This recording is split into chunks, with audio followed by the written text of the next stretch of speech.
Welcome. Thanks for joining us. It's certainly, I don't feel like anyone needs to stay on video the whole discussion, but when you want to jump in, please jump in on video. We're going to be talking through venture capital and how it's changing during COVID-19. And this is a recorded session, a purely educational seminar. So we're going to keep things really focused on trends and anyone's experience investing in a downturn or during COVID-19 is really welcome. So we Great. put together a few pieces of information that we thought would set up the conversation for everybody. So I'm going to go ahead and kick that off. It's a PowerPoint deck. And let's see, let's make sure. First, a little introduction on Valor, just so that you know who's speaking. Valor is one of the leading inclusive investors in seed stage in the Southeast. Our general partners, myself, Gary Pete, and Robin Bienfait, have invested in 52 deals in the region, all seed stage. We also run the largest pitch event in the country for underrepresented founders. That's women and people of color. 70% of our portfolio is led by diverse teams. So we're really proud of that. And we do that not because we have a race or a gender lens, we don't, but we believe that inclusion creates greater returns, often 15 to 35% premiums. And so we want to bring the inclusion premium, which is our investing philosophy, into every aspect of investing. So it creates a real alpha for our investors and for our portfolio. Now, we operate in the Southeast ecosystem. And for those of you that aren't familiar with the Southeast US, we have a leading multiple on invested capital in the United States, higher than New York. We are a rising startup hub, number one in healthcare IT, number two in InfoSec. We have a huge density of cybersecurity startups in the space, and we are the number one Fortune 500 headquarters. So we're home here in the South to 28% of the Fortune 500. And what that tends to do for our startups is we find them gaining customers faster. Customer traction is a big deal. So I think anytime you're in an educational seminar, it's important to know who's speaking, where they're speaking from, and that can help you determine different levels of bias that are inherent in every presentation. So hopefully that makes sense. Let's jump in. So we're going to jump into this discussion of COVID-19 and venture capital and looking at some of the other things that other VCs are saying. Now, if you've read something recently or heard something recently that you want to bring to this conversation, totally going to welcome you to jump in after just a couple of slides. I really liked this one from Kareen Ali with Tom Best Ventures. He published it in Crunchbase just last month, and this is a direct quote. And I think it gets to the heart of the matter. After a lot of technical explanation about where profits and returns were going to come from, he went into VC should continue to invest in companies during COVID-19 in the following three types of situations: early stage, and a lot of that is because, his point, low burn rate; later stage, if they are being actively repriced. So that is a sort of a different strategy than investing in growth, but being repriced. And he said the big idea was be price sensitive but flexible. Let's take another look. This was an interesting article by a VC contributor to Forbes last month: venture capital beyond COVID-19. According to this, industry participant, it was a clear thing that, quote, the cost of capital is going to be higher than pre-pandemic, both for investors and entrepreneurs. This will mean tech startups have to think differently about when to take on external investment, while for investors, it means getting back to fundamentals, profitability over growth. And I think that a lot of the headlines we've seen have focused on profitability. And then a final just literature review, grounding ourselves in the views of other VCs. Jason Pressman with Shasta wrote recently in VentureBeat that early stage companies that grow up in this new normal and adjust to the post-pandemic world are more likely to succeed. So I believe the adage, the best companies are built in times of challenge. I do think challenge adds a lot to the trajectory of a startup. So I want to look at some of the silver linings, and this is really drawn from the work here at Valor Ventures. We see COVID-19 and all of the ramifications that are coming out of this global experience of a pandemic, of social isolation, of some large gaps in our healthcare structures. We see a lot of key structures in our economy being reimagined. How about work? And just the fact that we're having a Zoom webinar and not doing coffee at Fowler's headquarters is already just a tiny piece of the enormous change that large employers, mid-sized employers, and small employers are all going through. We know this is going to drive new technologies. It's going to drive new solutions. Office space and architecture completely upended with the situation. Also, logistics, how we're delivering food, how we're delivering groceries, how we're delivering just product to people. Logistics are really stepping up, and there are going to be new softwares and new technologies that really accelerate a more resilient logistics infrastructure. People are noticing home as center. Although you can read about sourdough articles and seeds and all of the things people are doing to really invest in themselves and their home, there is a renaissance going on very much in the US, but to some extent also globally, about the home as center. It's almost a return to home. And so technologies that support that are also going to be in the mix more than ever. On-demand health. Telehealth is not new, and it's been important and hailed for a quarter of a century. But the fact is, laws kind of held back and still hold back to some extent the extension of telehealth.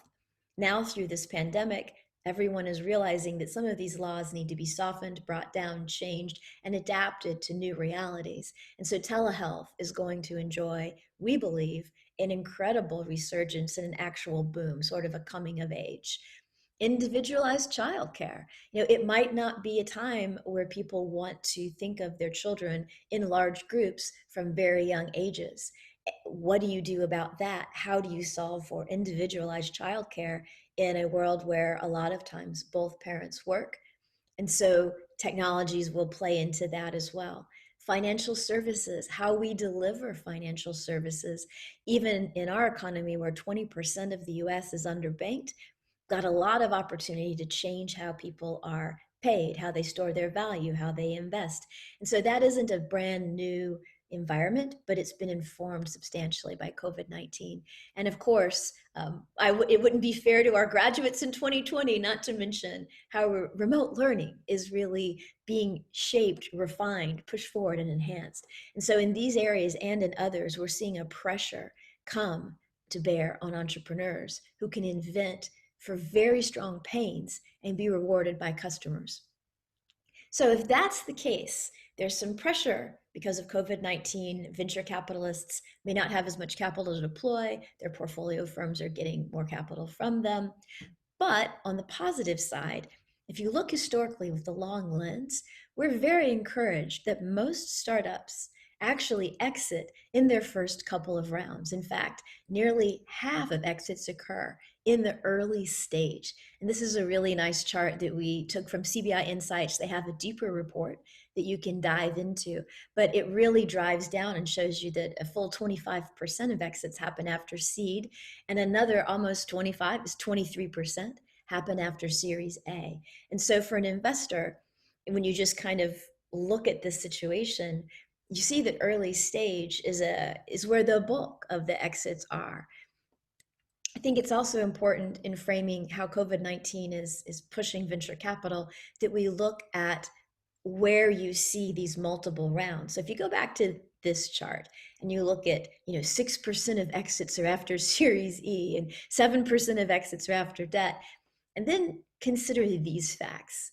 In the Southeast, our region, 25% of firms exit after one round. That's 10 times more efficient than even the best West Coast firms. One of our analysts, Rodney Morris, did an analysis recently, we'll be publishing this month, that showed that of the top 100 exits in the West Coast, only 2% of them, two of them, exited without follow-on capital. So multiple markups and multiple rounds are really a hallmark of the recent 15 years of history in venture capital. Will it maintain itself into the future post COVID-19? I think is a very interesting question for savvy investors to be asking themselves about where max value lies. Couple more points. A lot of people don't realize, unless they live in this region, that the Southeast, which is home to 125 million people, is actually the nation's leading startup producer. Now, we're certainly not the nation's leading producer of early stage capital access.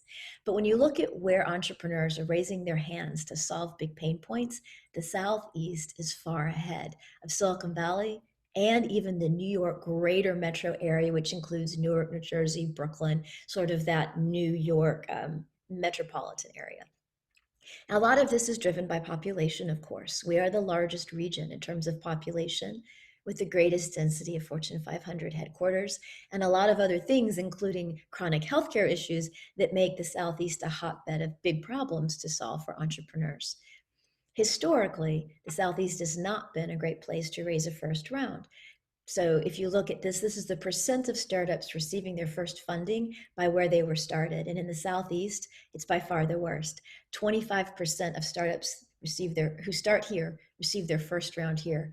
Whereas if you're in New York or Silicon Valley, you have a much greater opportunity to raise your first round right where you are.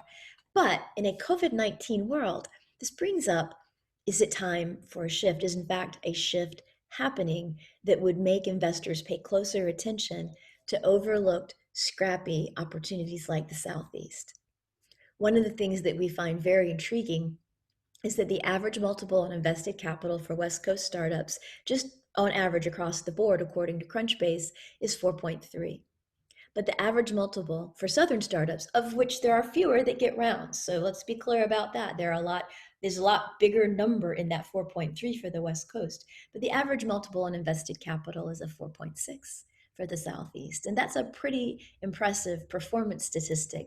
I think really plays to some of the strengths that we are going to see rewarded in a post-COVID startup investing ecosystem, which is really about scrappiness. So, taking a quick moment here and kind of getting back to some of our perspectives, we as a general partner have done 52 investments in this region. These are cities where we have done investments. And one of the things that we like to point out to people around COVID-19 is great density of founders, lowest per capita access to venture capital, top region for customers. These are the kind of scrappy opportunities that we feel are really going to be additionally rewarded in this new post-COVID world. So I'm going to pause right here and go back and really ask for questions or discussion on some of where we have gone before we dive into a little deeper discussion. So we did a bit of a literature review. Did anyone have a comment on that piece of the presentation or something they'd like to add to it?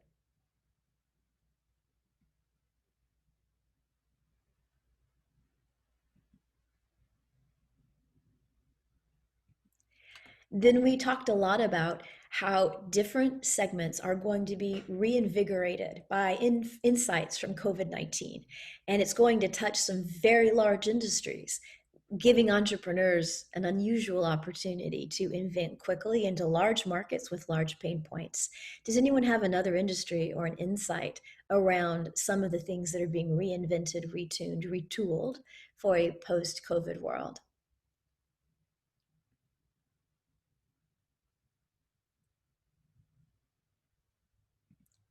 And then we got a little bit into where are investors historically rewarded and posit the question where, given the changing terrain of COVID-19 post-pandemic investing, where might investors in the near future be rewarded? And so one of the key pieces of information we think is important is that about 50% of all exits happen after Series Seed or Series A. And so early stage is a place that historically has been highly rewarded. And we think that trend will only continue and actually be accelerated by COVID-19.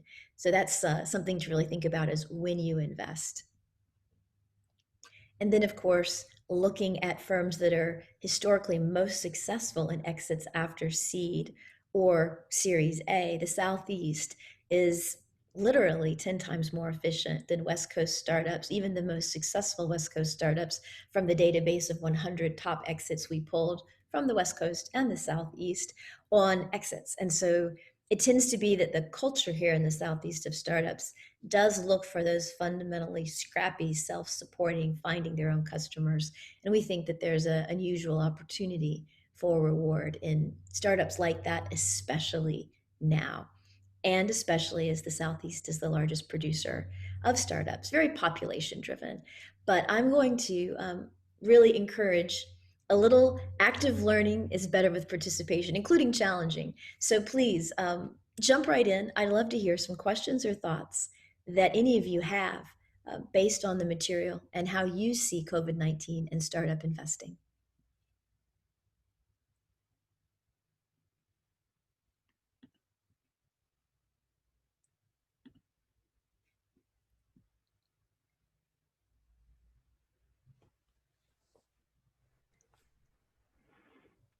Hi, Lisa, can you hear me? I can. All right. My name is Jeffrey Jaban, and I was in the waiting room, so I missed the first portion of your description of the slides.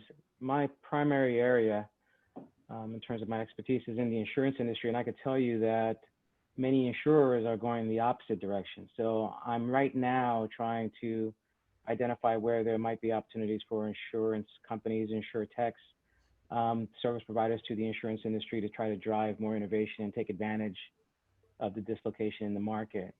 And by going in the opposite direction, it's insurance companies putting on exclusionary language, curtailing coverage, increasing pricing, reducing the amount that they're willing to pay. So what I'm struggling with is identifying ways to bridge the innovation gap that has historically afflicted the insurance sector because they're just not known for being quite innovative, and the insurtechs being mostly focused on technology solutions, not necessarily business model changes.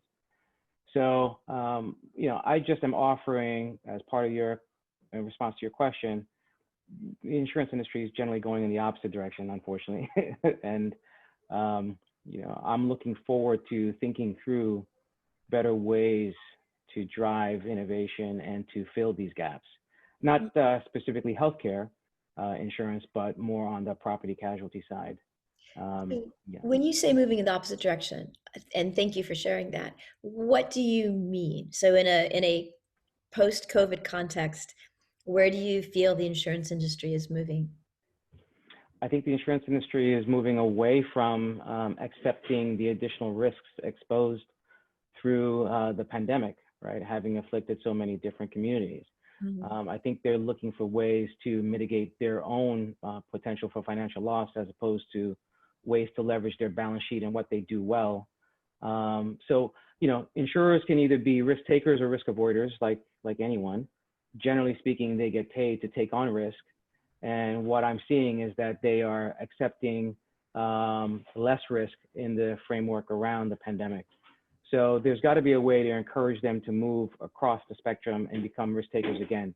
And perhaps there's a way to do that contractually, which is what some people might be comfortable with, or from the standpoint of innovative business models, having some sort of new insurance business model that is willing to take on some of this risk.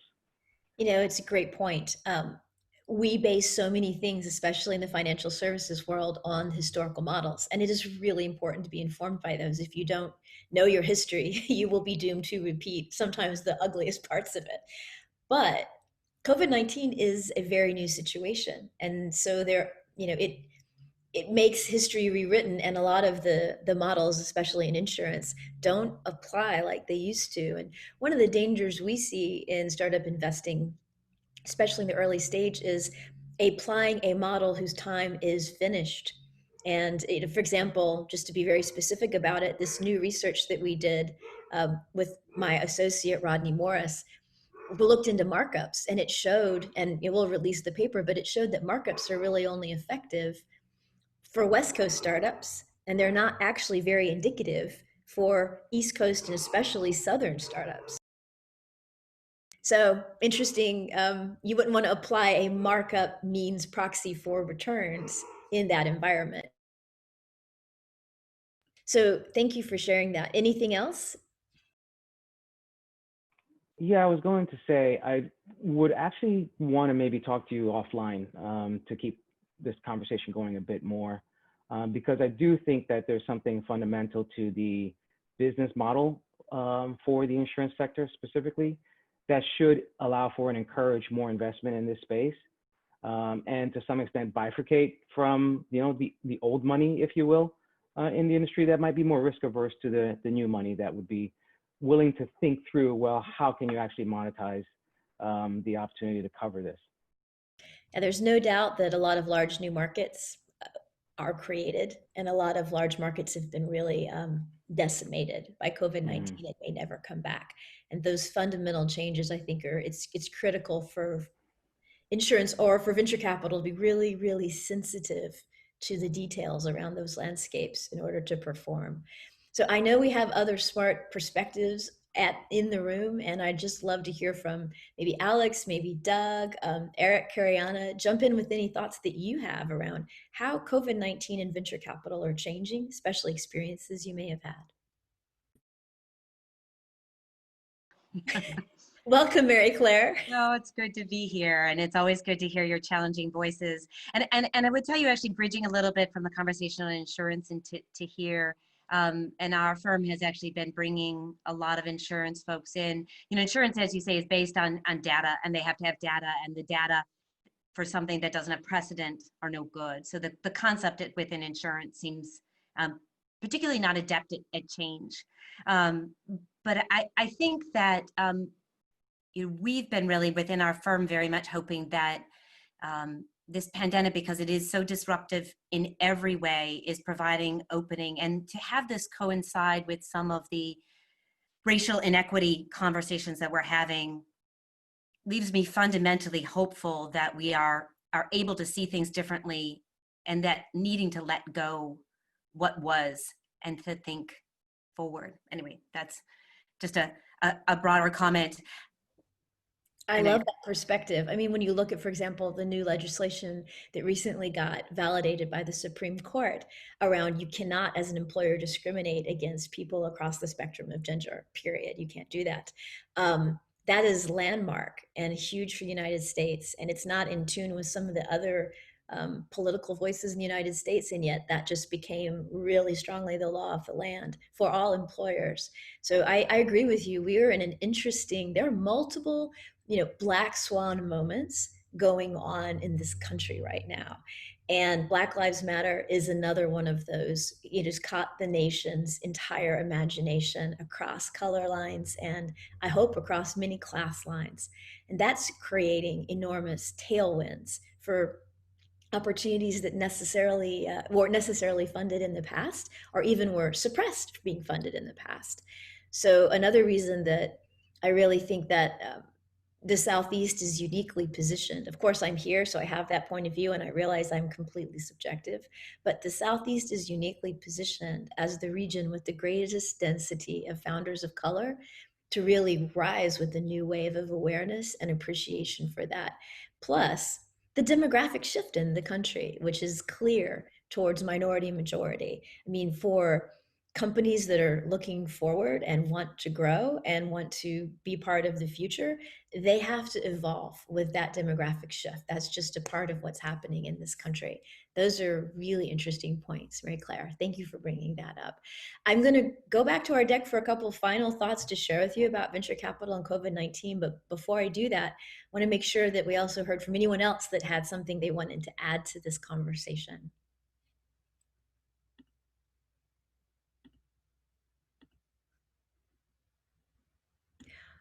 All right. Well, let's wrap up with just a quick kind of glance through some things that, if you're investing, I want you to be thinking about. I think it'll help reward you. So, key points. VCs, generally speaking, are writing a lot about this, but I tried to draw three perspectives. One of the ones that I really thought was very, very cogent was Kareem Alai with Tom Best Ventures. And he said early stage works because they're capital efficient.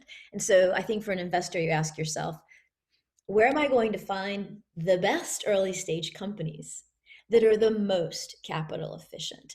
And I think the data, not all the data we've presented on this call, but just longitudinally data is extremely clear that that region is the Southeast. There are other strong regions as well, Mid-Atlantic, Midwest, but when you look at by the numbers, the Southeast really shines as a place with scrappy teams that can keep their burn rate low and focus on customer relationships. And then it's not really a venture capital strategy, but he also recommends later stage when things are being repriced, roll ups, down rounds. So that's not venture capital. It's not my area of expertise, but he thinks there's going to be some great value in that. I also really liked Kjartan Rist's point here that the cost of capital is simply going to be higher. There are a lot of reasons why that's true, including a lot of large LPs finding that their denominator effect, being crushed a little bit by public market volatility, is pushing down how much they can allocate to venture capital. And a lot of venture capitalists are finding that their portfolio firms are hungrier for capital than they expected. And so while there is a lot of venture capital and we have the largest amount of venture capital available ever before in history, it's also under more pressure than ever, and also tends to be in latter stage rounds, stages beyond B, hunting for those exits, which are not as easy to come by at those stages when corporations are being pulled with new financial pressures because of COVID-19. So there's a lot of pressure on the mid to late stage venture capital exit, and a little more freedom to move in early stage, especially if these companies are focused on profitability. So as an investor, ask yourself, where would I find that? Where would I get exposure to that? That's a question we wake up and go to sleep thinking about at Valor.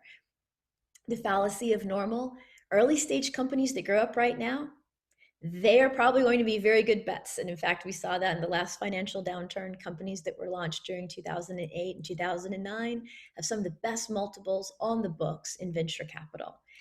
And then final point, we want to encourage other investors alongside Valor and our partners to think about how big industries with large growing markets are having to adjust to new normals and new cultures around work, office, the architecture of the office or church, home as the center, on-demand health, financial services, remote learning, and things like this. So I hope this has been helpful. I'm going to go around the room real quickly for a final round of comment or question, because I think that we learn more by pushing each other. But if you have to jump, I also understand. We've got time for everyone to have a couple of minutes of commentary or questions or curiosities. I'm going to start with, how about you, Eric? You haven't had a chance to speak yet. And then let's just run through the room real quickly and finish up. Absolutely. Good to see you. Good to see you. Yeah, something that I was reading about earlier was, I know a lot of people have been talking about Carnival Cruise Lines. So this is a little bit more with private equity and that sort of investing in general. But very interesting is that recently they were raising a debt round, and a private equity firm invested about 400 million into that cruise line, got in there really early. And now a lot of people are saying that this could definitely be an opportunity to get into a lot of these businesses in a time where they're sort of in this down point, but they don't really see a reason why they might not necessarily recover. So I think we might start to see a lot of these slightly more risky investments as we get a little bit later into the summer. A lot of these companies start to recover a little more. But it's definitely interesting to see that kind of idea, because before it was a lot of just raising debt, trying to get through a lot of this, but now a lot of private equity companies are seeing this opportunity. And I imagine it might be sort of the same effect for VC as well. You know, great point. And it reminds me of the real estate crash. When the real estate crash happened, a lot of real estate focused private equity swooped in, bought very strong assets for the long-term pennies on the dollar, and delivered a lot of value to LPs. So that kind of thing has happened before in different asset classes, and we may see some of that. Interesting point. Yumi, how about you?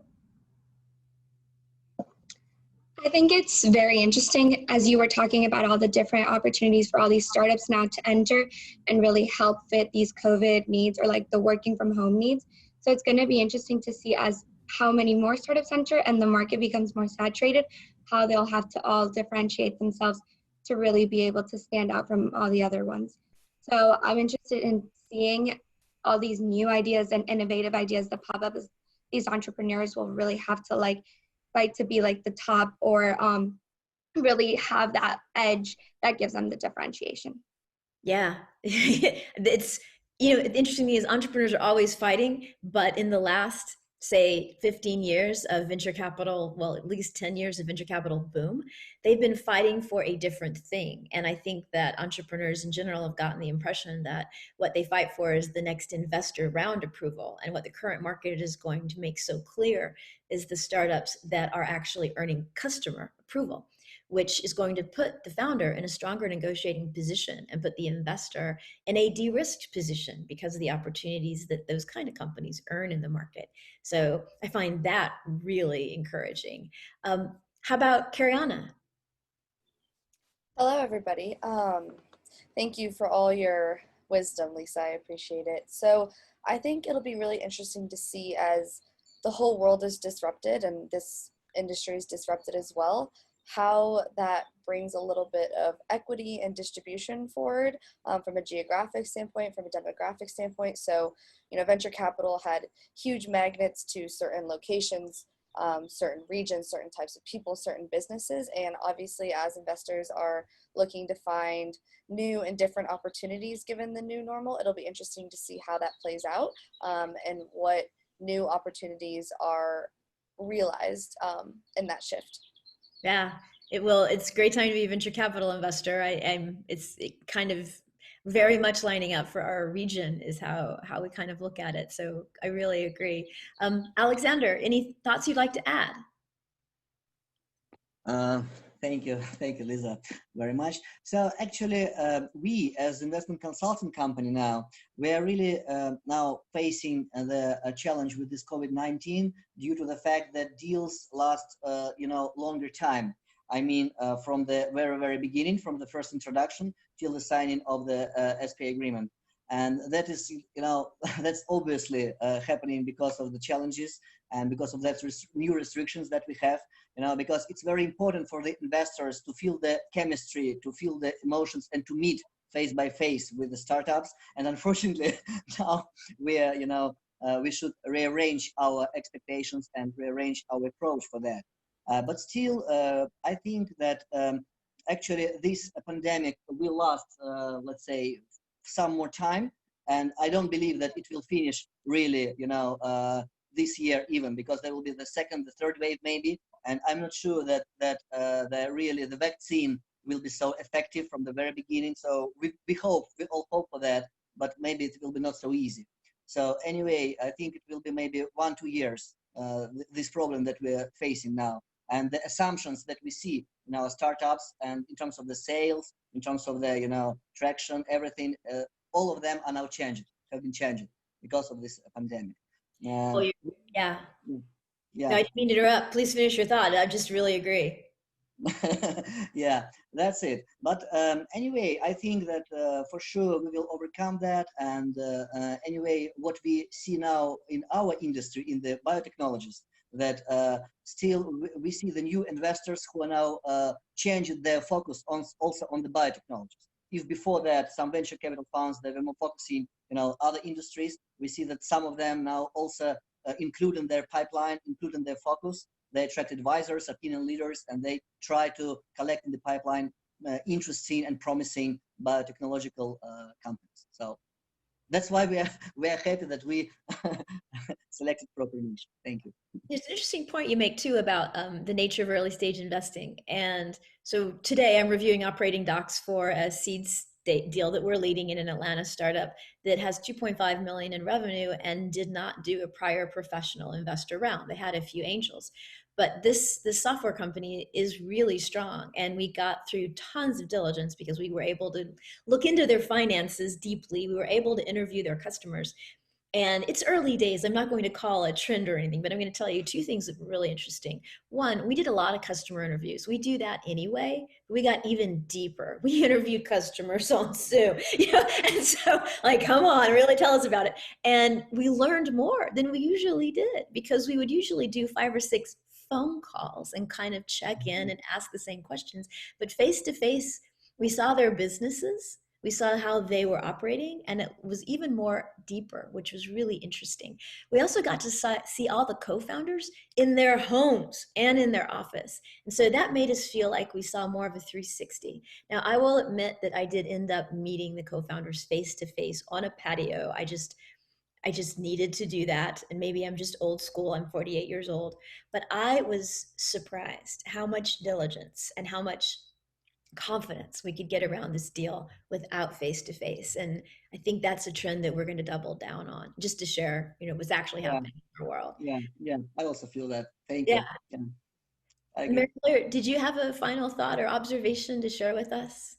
Yeah, no, I think I would just reiterate, of course, I have great enthusiasm for what you do. And, I think to lean into where the opportunity that makes Valor's skill base is the thinking differently, the thinking non-traditionally, the thinking about what has not been, right? If you wait until you see evidence and proof and data, right?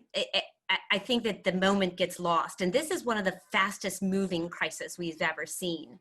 And I think if you have the big dollars that go to refinance Carnival Cruise, and I would tell you, I've probably met a half dozen managers who are all excited about that kind of opportunity. You better have old money, big money, and you better have had that introduction last year. But I think that the Right. right. No, with all seriousness, but one of the things that I have been thinking a lot about is your investment with the African American woman ER doctor, and seeing the future of telemedicine and remote medicine before it was the need, and to not look back and say, well, how many people are getting, UTI prescriptions, remotely. And I would tell you that I actually have a client who's a gynecologist who said the only remote medicine she's been able to do have been diagnosing UTIs. But that you have to see it differently and move very quickly, I think, in this world. Thank you for noticing that. Since the time of our investment, their revenues are up 600%. So it is, you're right. There's, that's why it's high risk, right? Right. High risk venture capital. Some bets are going to be more informed than others. And then there's the world that we can't control. So we live in interesting times, and I really appreciate everyone here sharing some of their time with us in this educational seminar on venture and COVID-19. Thank you for joining us. Please check our calendar at valor.vc/events. We have several events. We try to do something weekly to bring the community of sophisticated investors together. So thank you for your time, and please join us again real soon.